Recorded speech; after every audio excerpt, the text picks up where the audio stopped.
Bradley Hull, welcome to the show. Hello. How goes it? What's that? How goes it? You okay? I'm never been better. This is the best day of my life because I am here talking to you. Oh, flattered, truly. Well, I am a huge fan of your content. There's a lot of things that I want to talk about with you, but let's start by talking about your new video because this is a topic that I've heard about a lot.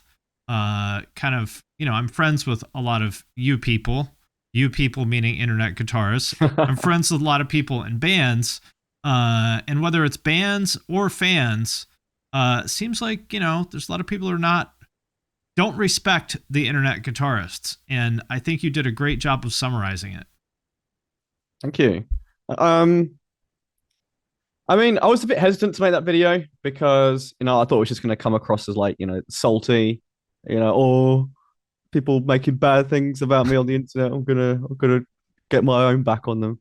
But I tried not to make it too much like that. And I don't care if people think it's like that, whatever. They think what they want to think. Yeah. But in recent years, I sort of trying to raise awareness for more people who don't keep in touch with the progression of the music industry in the way that we do. We're very much in our own little bubble. We keep up to date with things. We sort of know what's going on.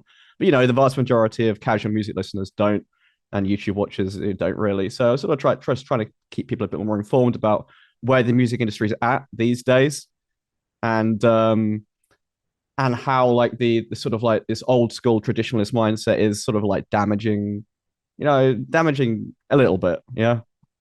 So what I have found when I put out a video is that, from reading the comments and thinking about it a little bit more and stuff, my thinking around it always crystallizes, a little bit more over the next day or two. And after putting out the video, what are your thoughts? Why do they hate internet guitarists? You put out a few arguments, but have you landed on one since then? No, I did spend. I never script my videos ever. Oh, really? But this one, you must have scripted, yeah, right? This one was, yeah. Okay. Most of my things are very much just sort of impromptu, off the cuff. But yeah, this I very much did. I spent a good 2 days or so scripting that one out. So I did think very carefully about it. And honestly, I was so bored editing that fucking video. I haven't really thought about it much since, but Okay. But yeah. No, pretty much I stick by what I said in the video. My thoughts haven't really changed in it since then, no. Okay. Well, I'll tell you what I think, and let me know, agree, disagree, whatever. Yeah. The thing that I hear a lot, so you were kind of focusing on the fan perspective, the Loudwire people talking shit in the comments and stuff. And I don't really expect those people to get it because it's not their job to get it. And if they came there to read headlines about fucking, David Lee Roth or whatever, I don't expect them to understand these things. It's irritating, but I don't expect them to understand it. What irritates me, and what's disappointing is when I hear from people in bands who say that kind of stuff, where sort of the idea is that if you're, I'll say a creator of any kind, but I think especially YouTubers, the idea is that if you're a guitar YouTuber, that you're not a real musician and you only do YouTube because you couldn't make it as a real musician and you suck. And so you did things the easy way, by starting YouTube. You didn't really touch on that in the video unless I'm mistaken. I did briefly. So I sort of used the comments as a jumping off point. The biggest comment that I get most often is about how I should be touring or why aren't I touring? Right. And yeah, it's similar to what you were saying. People assume because I'm not in a professional touring band, then I don't have what it takes. I'm some sort of right. I'm sort of hack that didn't make it, and now I'm just sort of making ends here's meet. The dirty secret: clout chaser. That most people in touring bands suck, and they're also hacks. Everyone's a hack. Who cares? Well, it's the truth. That just because someone is in a touring band doesn't mean they're a good musician. I'm friends with lots of producers that complain and talk shit all the time about how so-and-so from this, legitimate band showed up and they can't play their shit. And the idea that, just because you're in a band that you're a better musician is that's just false. Yeah, I'm just trying to make it clear to people that there's just two different routes to the same goal. And like, some people like you said, some people who tour and they're terrible musicians, but so there are some great musicians that tour. And likewise, there are some terrible YouTubers that are big as well, Sure. who can't really play. So whatever, it's all down to, the specific context.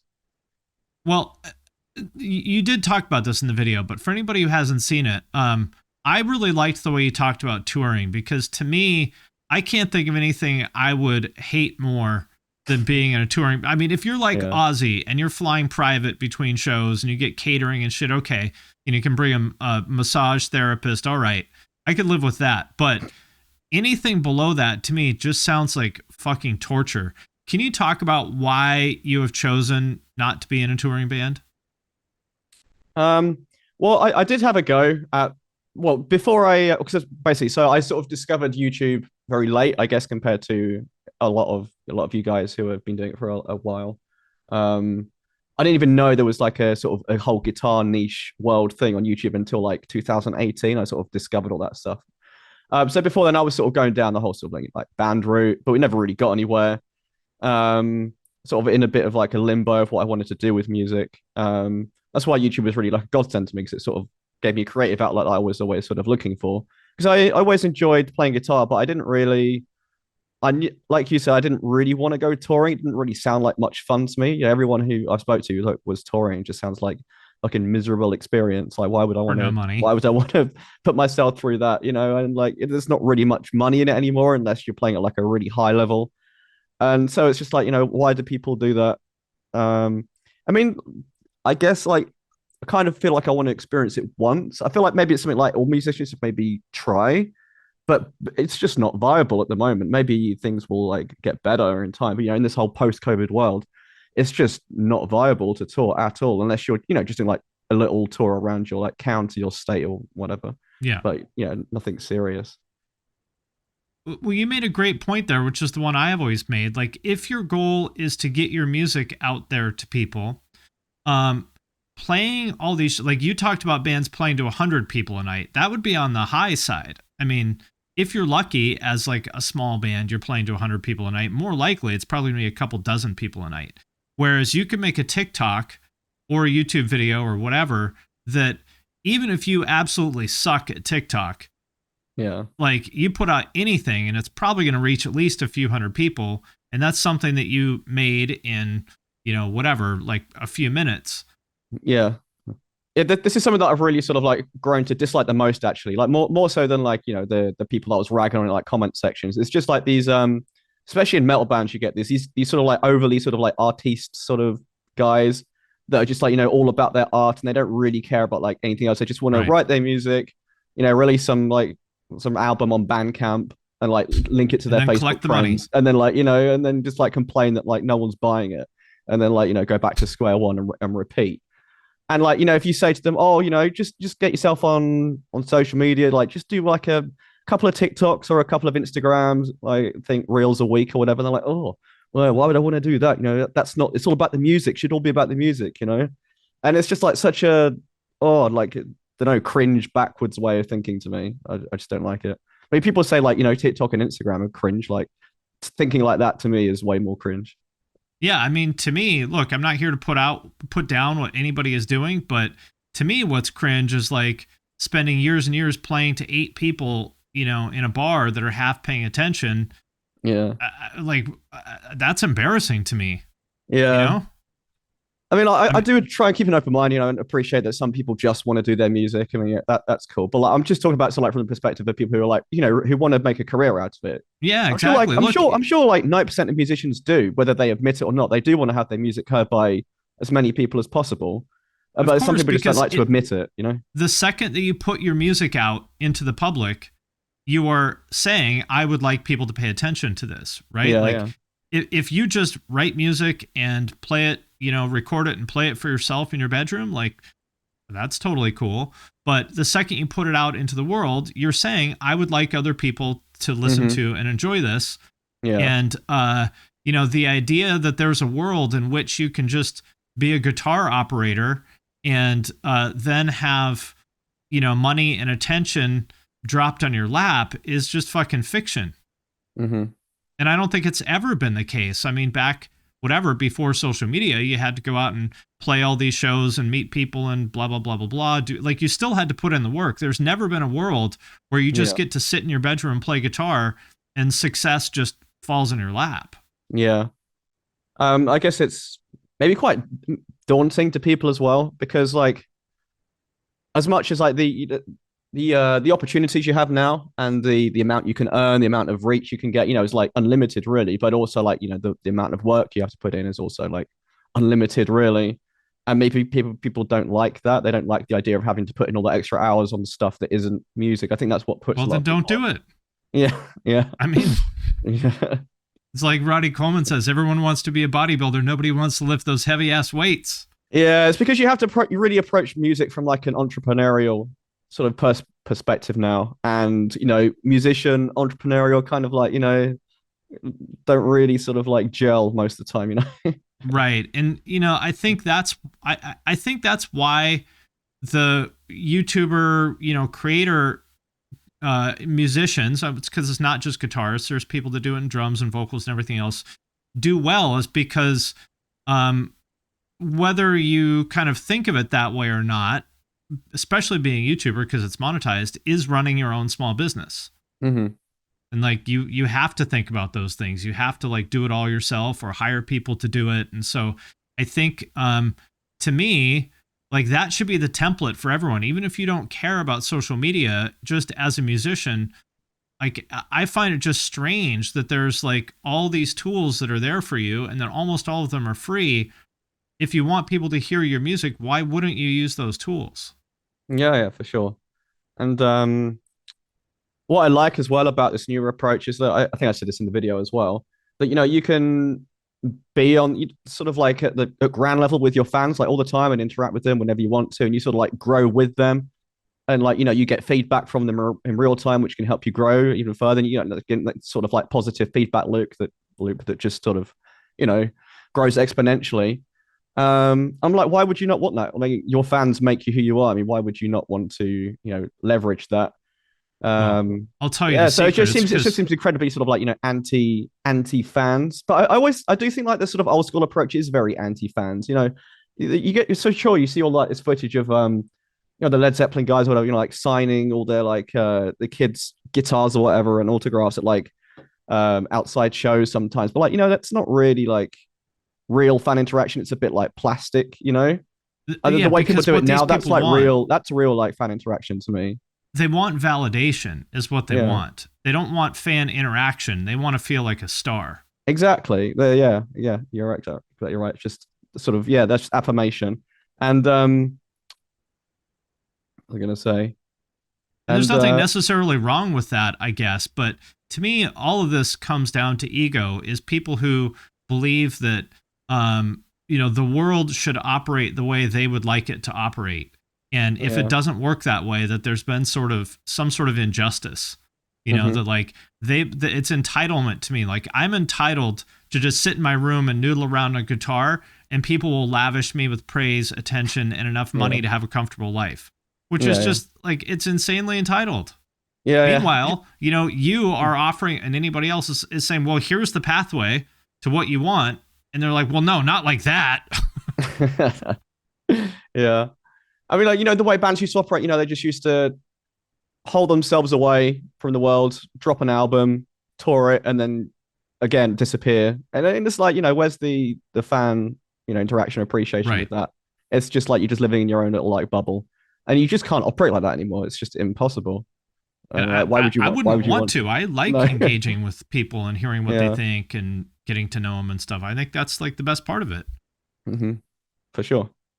I think that you mentioned in the video, you said, I think maybe there's some jealousy here, but I'm not comfortable making that argument. I am comfortable making that argument.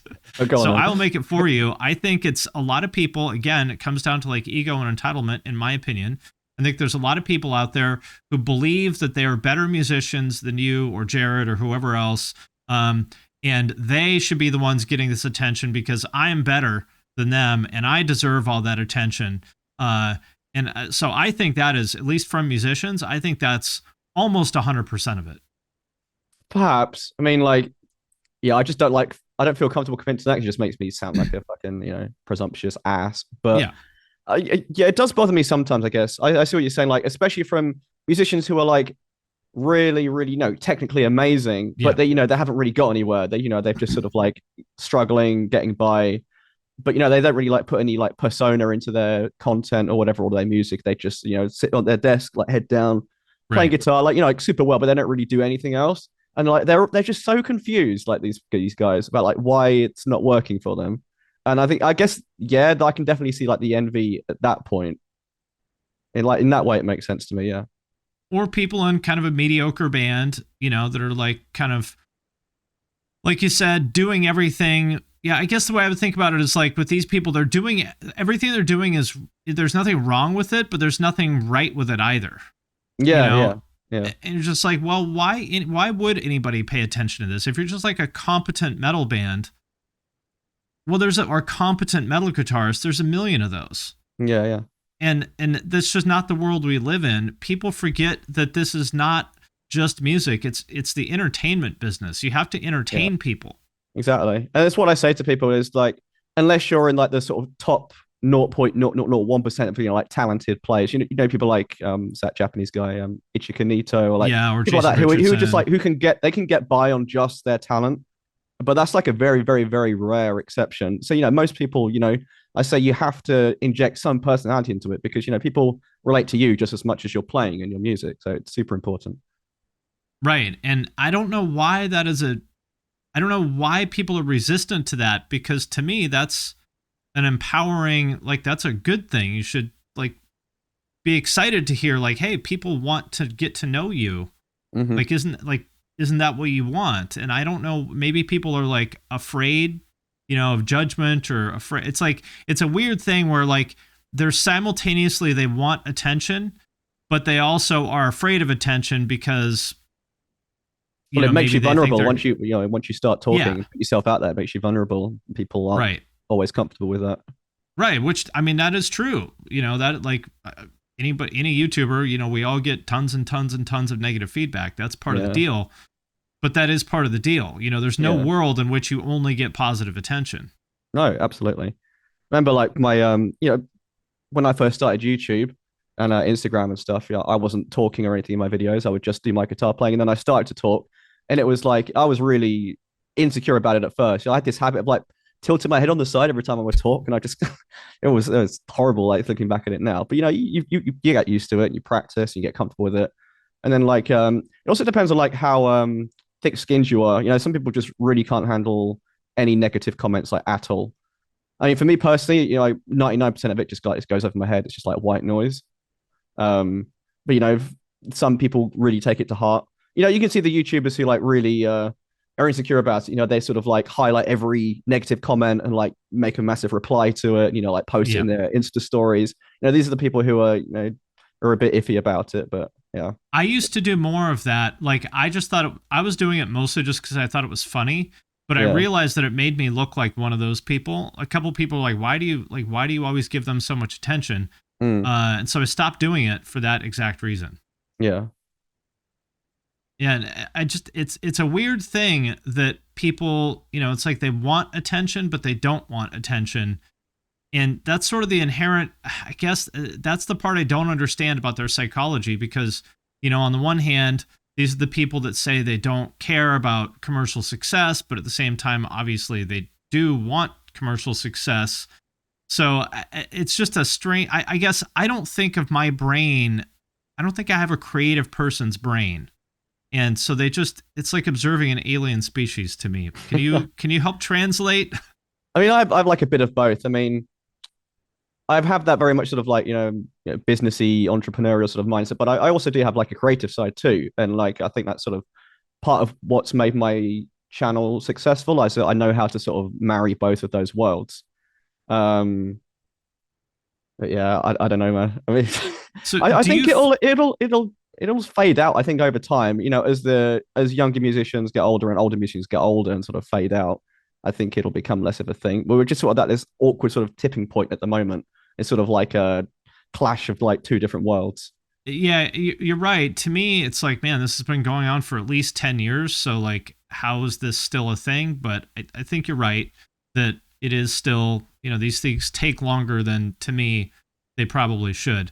So for you as a musician, do you feel like your creative itch is satisfied with like what you do, or is there a world in which like, oh, I wish that people would just give me attention for my original songs, or like, No, how do you feel about that? Not at all. That's why I feel like in the minority in that aspect. I feel like a lot of YouTubers sort of get a bit burnt out with making content. They just want to take some time out to focus on some original music.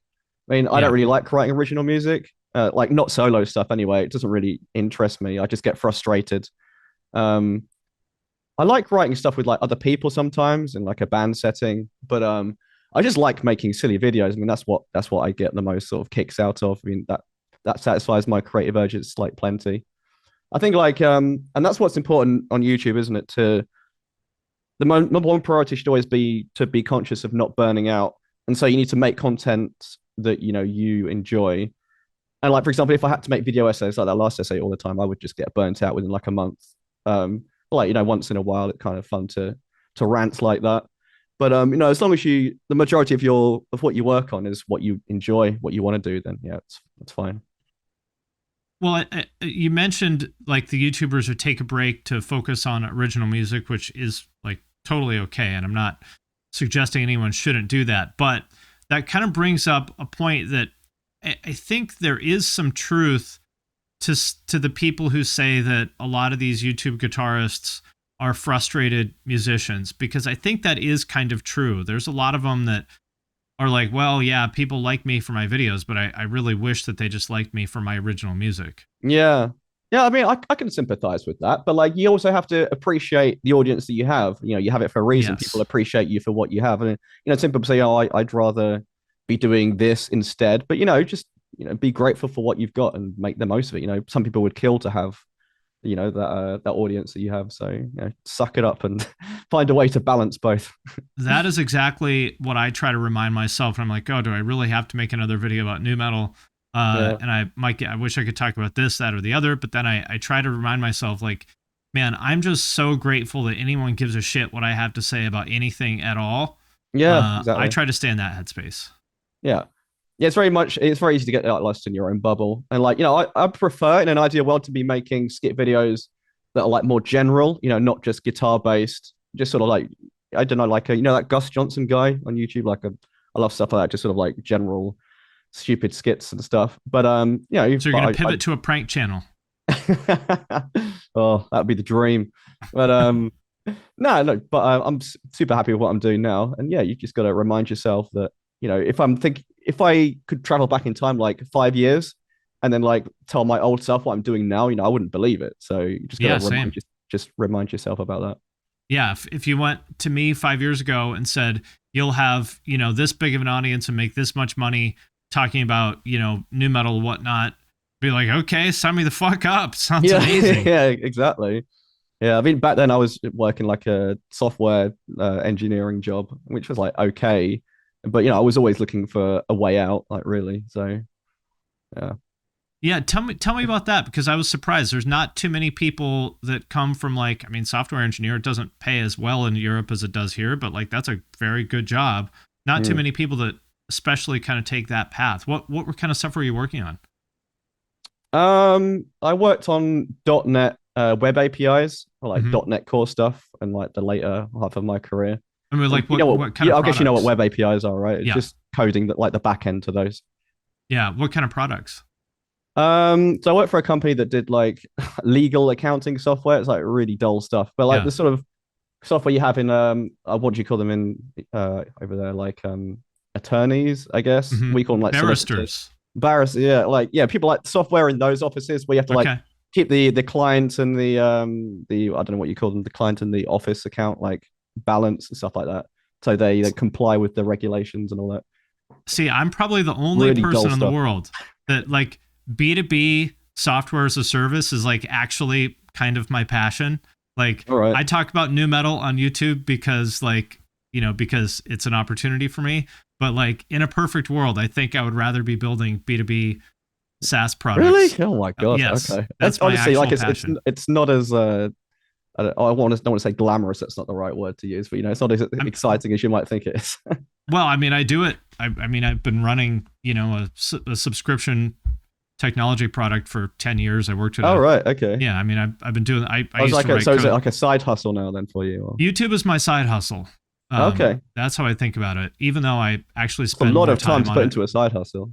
It is. Yeah, it is. I never kind of expected it to be that way, but I used to like write code back in the LAMP days, if you remember that. Linux, Apache, MySQL, and PHP. Yeah.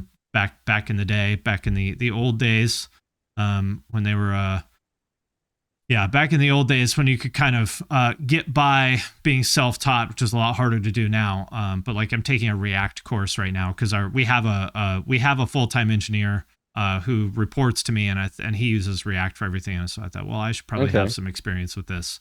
I mean, that world moves so fast as well. I feel like if I went back into it now, I wouldn't even recognize what was going on. I feel like the stuff I was doing was like pretty old school still. Yeah. I guess like I mean everything's in like Python now, right? Mm-hmm. So I hear. I mean, I guess who the hell uses C#? But I don't know. Microsoft people. Yeah. Well, Microsoft headquarters is right up the way from us, so we got a lot of C# people around here. All right. So popular. But I always wondered why that is. Why? Because over here and probably in Europe as well, like programming doesn't really pay. I mean, it pays okay, but like not like it does in the US. I mean, that's mad how much it pays over there for like the same job. I mean, it's not hard to be 28 years old making $250,000 a year as a software engineer here. That's insane. Like unless you're a lead developer, like you're not going to earn more than like 50, 60K. Like not a chance. Unless you're working like a mega company in like London or something, but I could explain why, but that would lead us to a discussion about finance that nobody wants to hear about. But to make a long story short, it's largely because it's much harder to do business in Europe, and therefore venture capitalists don't invest as much in Europe, and that's why. To make a long story short. Okay. But yeah, I feel like when I watch your videos, though, I can sort of see the engineer brain at work, if that makes sense. Okay, how so? Well, you think, I mean, for example, this video essay that you made, you think in a more kind of systematic, logical way than I think a lot of musicians do. Musicians or sort of creative people in general are very non-linear thinkers. And I have like an engineer brain, not a creative brain for sure. So I can sort of see that in other people. Even though you make ridiculous, silly videos, I can kind of see the engineer brain there, if that makes sense. Okay, that's interesting. Never really thought about it like that. I mean, even just the fact that you kind of, I mean, as an engineer, you have to accept constraints, right? It's like, well, I mean, everything is a constrained optimization problem, which is basically what I think YouTube is. Okay. If that makes sense. The audience wants this, the algorithm demands that, and, I have this much time, so what am I going to do with those constraints? Mm-hmm. I'm not really sure I can add much to that, but it's very interesting. I feel like it's not really something I'm conscious of. Maybe when I am conscious of it, is it more about like how to structure videos? I would think of like people that have too much of a creative brain. For example, like when you're making shorts, the main way that I see people like fail with shorts is they just want to like put as much in them as possible, make them really like bloated. They don't want to cut anything out. But like you have to approach that sort of content like very systematically. Like you said, you have to chop. Like you do in coding, I guess, just remove all the bloat and just have like the absolute bare bones to make it function. I mean, that's how you need to approach most content, I suppose. Well, you have really cracked the code on shorts, it seems. I mean, I feel like I did, but they've changed something with shorts since like they announced monetization. When was that? Like a month ago or something? 2 or 3 months ago, yeah. Yeah. And I really feel like they've changed some back end there because I had shorts cracked for like 2 years because I got on them like straight away. I was consistently. God, I didn't even realize they'd been here for 2 years. Yeah, they've been around for quite a while in like beta and stuff. And I was consistently getting like between 200K to like 1 million on most of my shorts.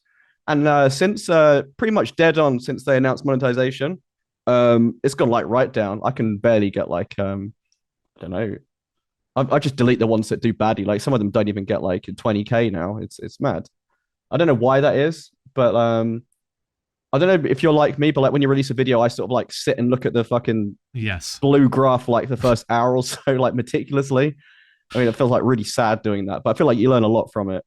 And like, Yeah, a lot of people will tell you not to do that, but I think that's bad advice because how else will you know what's working? yeah, and you can see the algorithm like in play, Yes. like in real time. So like, why would you not want to look at that? And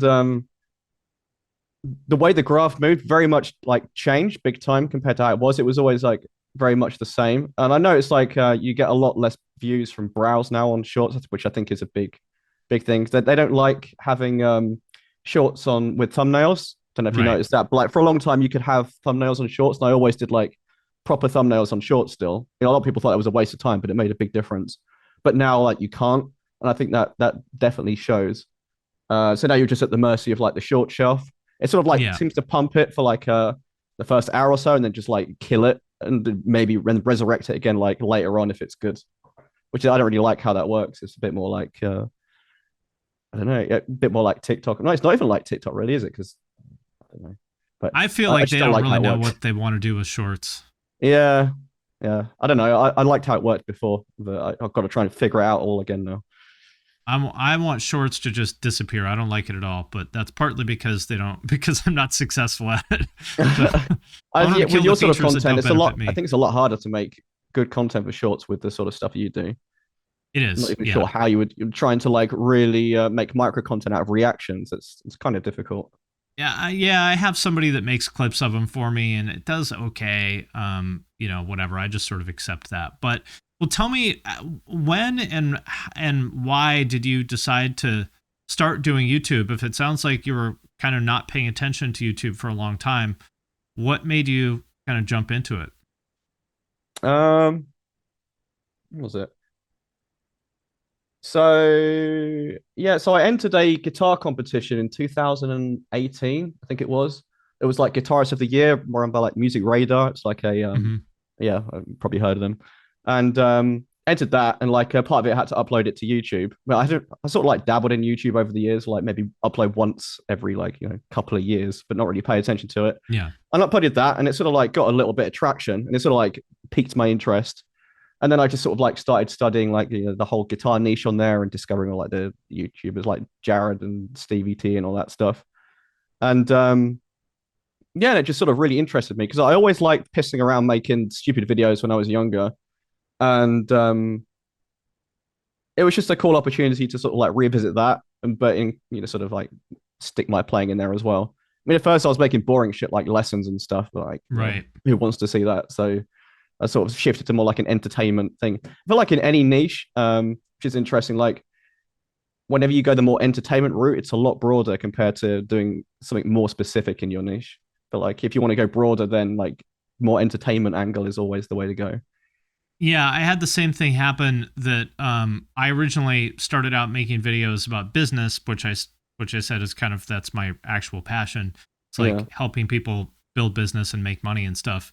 And nobody cared at all. My videos just ate shit for whatever the first 8 or 9 months, and then I switched to talking about music since that's something I obviously know about, and almost instantly it took off. And I've seen that happen so many times on so many different things I've worked on. Is like the harder you try to like make something informative or useful, Yeah. the less people will care. And of course now, and at first that was like frustrating or confusing to me, but now I think about it, it's like, well, nobody wants to take a vitamin, you know, they want to eat ice cream, Yeah. That's a good point.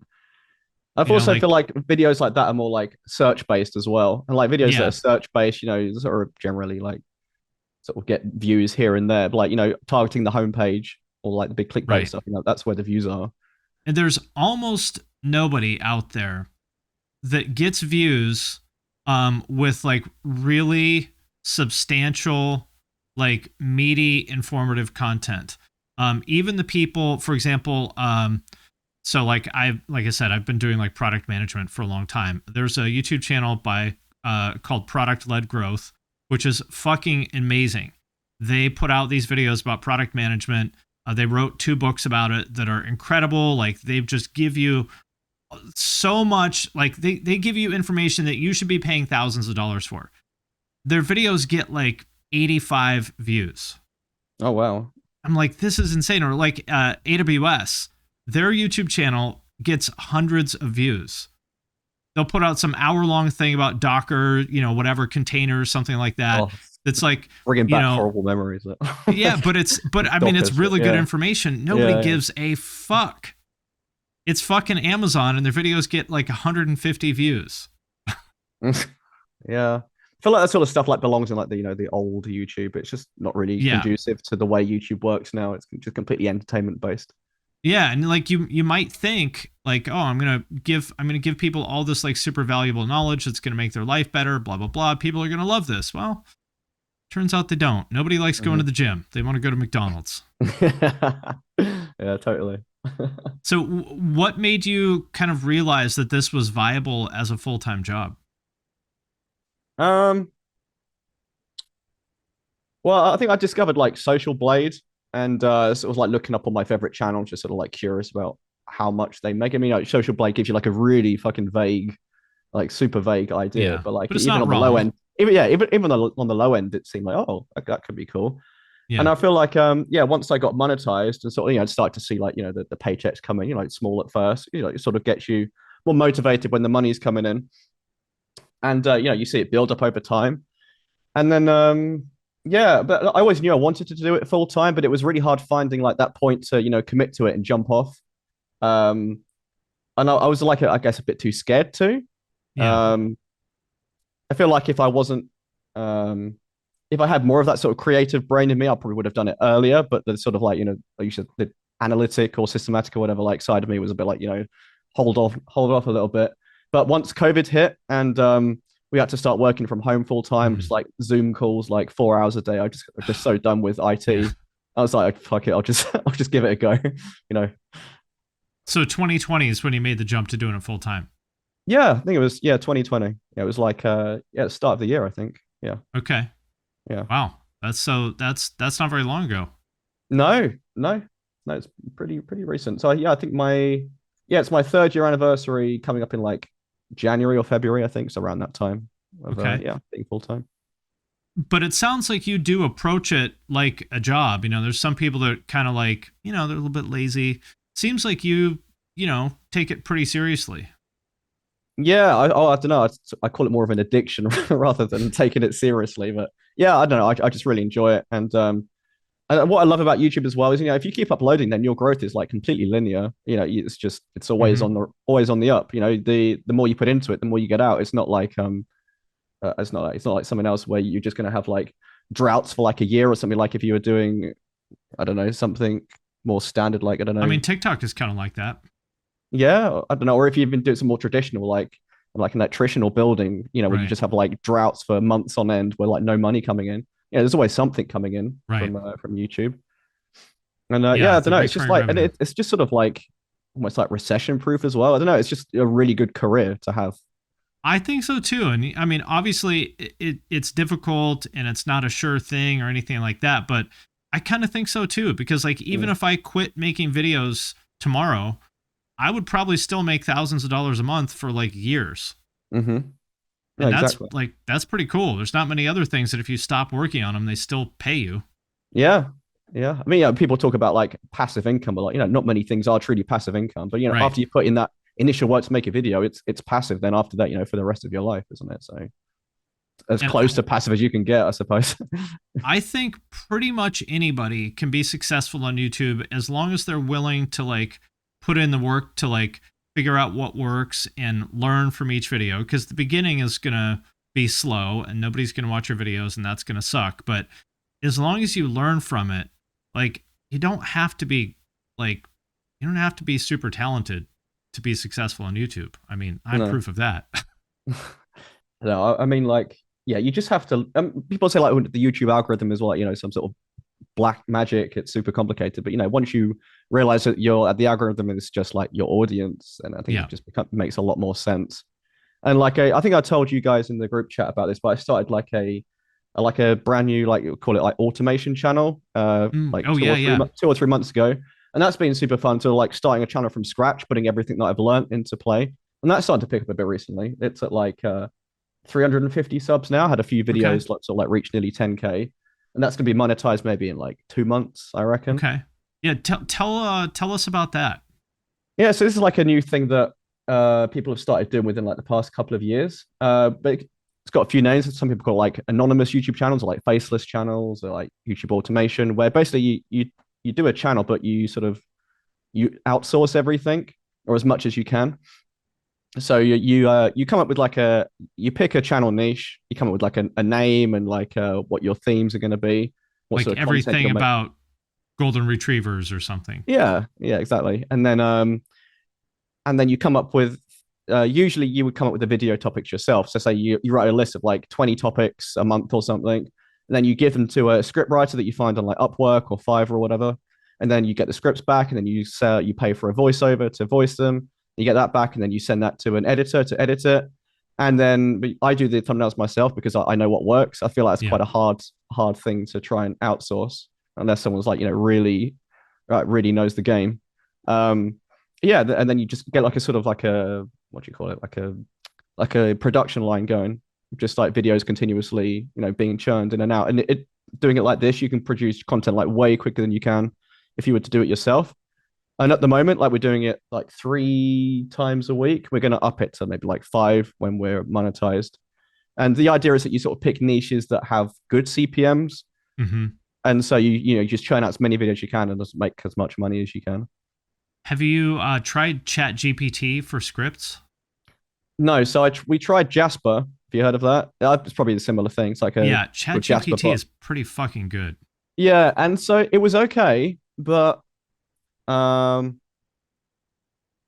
some of the fact checking wasn't there. Like it Oh, would, yeah, right. not all the information was correct. Right. And like the hooks were pretty bad. I feel like the Right. hooks are like, is super essential. You need that sort of like human element in there, which is kind of hard to replicate. Right. But like we're just doing like top 10 fact videos, and like the facts themselves were like fine. They were written great. It was mostly usable, but we still have to spend the time sort of like manually going over them, changing a few bits, and then adding our own hook. So just sort of, spending a lot of time, really and it's faster. expensive as well. So it was cheaper just to get people to write it and less time as well. So. Right. But like it's very close, that stuff, but like not quite there yet. Yeah, I haven't tried all of them, but there's also the voice AIs too.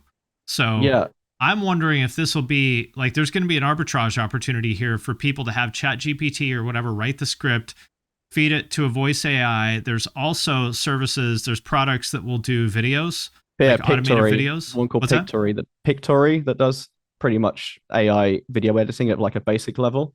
Okay, yeah, there's a lot of them. This is exactly what I was thinking at the first thing. I was like, oh, get really clever with it. AI generate like the script voiceover and the editing. We tried it, but it's like the quality of the content was like, I don't know, not quite not really there. I bet it will be soon. Close. It was close, yeah. And also, YouTube's a bit picky about monetizing channels with text to speech. Sometimes they do, sometimes they don't. It's a bit of a gray area, so it's best not to risk it. Right. I see. Well, it's a cool idea though. I think I like that idea. It reminds me of something. I don't know if you know who Joey Sturgis is, but he's into that kind of thing. It's like that's something Joey would do. But I guess to the earlier point, that's the kind of stuff anybody could do, even if you don't like want to be a personality on YouTube. YouTube is still like a great opportunity for anybody. Yeah, doing stuff like that. Yeah, and like there's actually like there's a massive market of people selling courses to do this stuff that are like making an absolute killing. There's they're sort of like selling that dream, taking pics of themselves outside there with their Maseratis with their gold YouTube plaques, that's all that sort of stuff. It's a bit scammy because they're sort of selling it as like anyone can do this with just like follow these simple steps. Like anyone can, but like you still need to make the content good, and you need to know how to write clickbaity titles and like good thumbnails. So there is a element of like skill involved, but like it's not something you can't learn. But they make it out to be a lot easier than it really is. Yeah, there's plenty of channels out there with a faceless creator, because I know that's a thing a lot of people are worried about. They're scared of putting their face on video, which I understand because I hate looking at my face and people call me ugly and shit all the time, and I don't like it either. But you don't have to have your face in your videos. Yeah, it's really whatever you want it to be. Or do what I did, and if you're just making stupid faces all the time, then you're sort of like immune to criticism in that regard. So yeah. Cool. Well, I will let you go, but I appreciate you joining the show, and I'm a fan, and yeah, great to connect, and thank you for adding me to the group chat. It's really it's been really helpful.